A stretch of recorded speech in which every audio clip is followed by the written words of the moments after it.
जैसे जैसे वो भजन विकसित होता जाएगा फल तुम्हारे सामने आता जाएगा। सेवा करोगे अहम घटेगा, अहम घटेगा विवेक बढ़ेगा। फिर हूं यारों न घर है ना ठिकाना। डीएम साहब से मिलने गए, डीएम साहब का पैर छू लिया। रिश्तेदार है तुम्हारे? नहीं भैया। कद देख कर मत झुको। कद, जो भी आदमी तुम्हारी जिंदगी में रोशनी पैदा कर रहा है उसका पैर छू लो। जय हिंद फ्रेंड्स। हेरत हेरत हे सखी मैं ही रहा हेराए, समत्व योग। कबीर इस पे चर्चा करते हैं।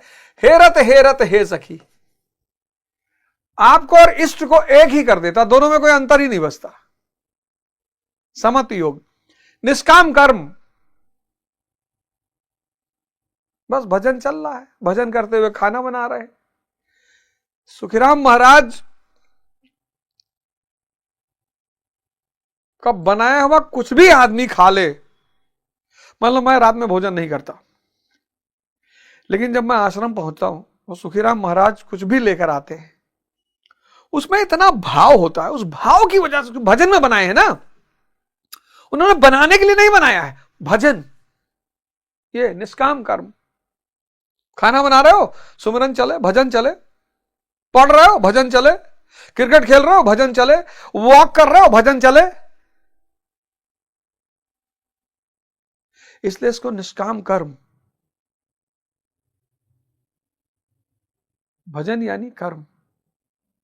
और जैसे जैसे वो भजन विकसित होता जाएगा फल तुम्हारे सामने आता जाएगा, तुम्हें कहने की जरूरत ही नहीं है। कर्म योग, कर्म करना है, भजन के सिवा कोई रास्ता ही नहीं। योग परमात्मा से मिलन।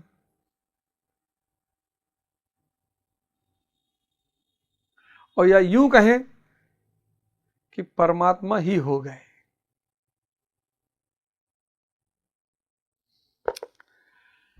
इसमें बौद्धिक स्तर पर ध्यान रखना पड़ता है कि सिद्धि और असिद्धि में संभाव रहे, आसक्ति ना हो, फल की वासना ना आए। इसलिए निष्काम कर्मयोग बुद्धि योग भी कहा जाता है।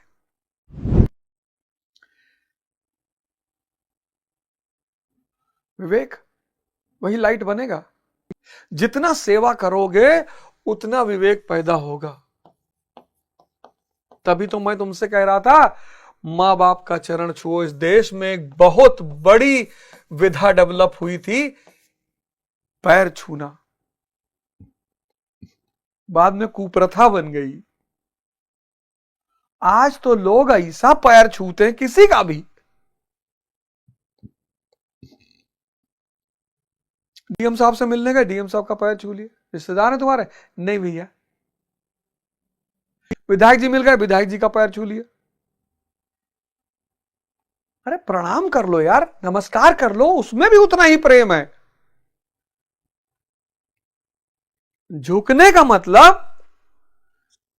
पद देख कर मत झुको। कद, कर्म, भाव। अगर एक रिक्शा वाला तुमको ज्ञान दे रहा है, तुम्हारे जिंदगी को सही रास्ते पे ला रहा है, उसका पैर छू लो। जो भी आदमी तुम्हारी जिंदगी में रोशनी पैदा कर रहा है उसका पैर छू लो। मां बाप तो भगवान ही है। भगवान कौन?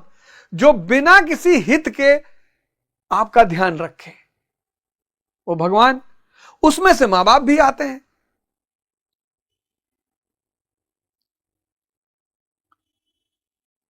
जितना सेवा करोगे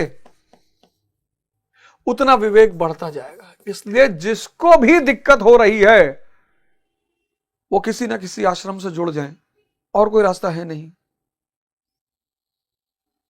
गुरुद्वारे चले जाओ।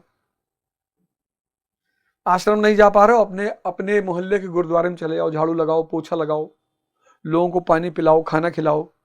उनका वो जो, और ये मत सोचो ये सिखों का है, कोई धार्मिक स्थल किसी की बपौती नहीं है, सबकी है, मानवता की है। गुरुद्वारे चले आओ, वहां जूता उता जमा करते हैं, जूता लो, कागज कपड़े से साफ करो। मस्जिद चले आओ, झाड़ू लगा दो, पोछा लगा दो। नमाजी आते हैं उसमें से कोई बुजुर्ग है उसका हाथ पैर दबा दो। मंदिर चले आओ, चर्च चले आओ। तो सेवा करोगे, अहम घटेगा, अहम घटेगा, विवेक बढ़ेगा। और एक बात जो तुम्हारे अंदर मजबूत होने लगेगी वो ये है, सबसे बड़ी बात, कि मुसाफिर हैं यार,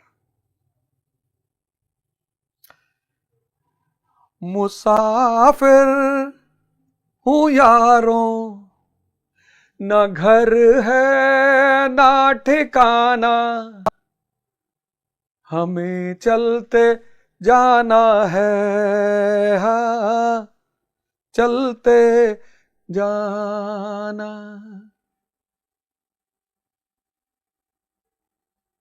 मुसाफिर हैं, ये भाव पैदा होगा। शुरुआत में थोड़ी घबराहट होगी, लेकिन धीरे धीरे ये भावना और मजबूत होती चली जाएगी कि मुसाफिर हैं, ये धरती एक सराय है,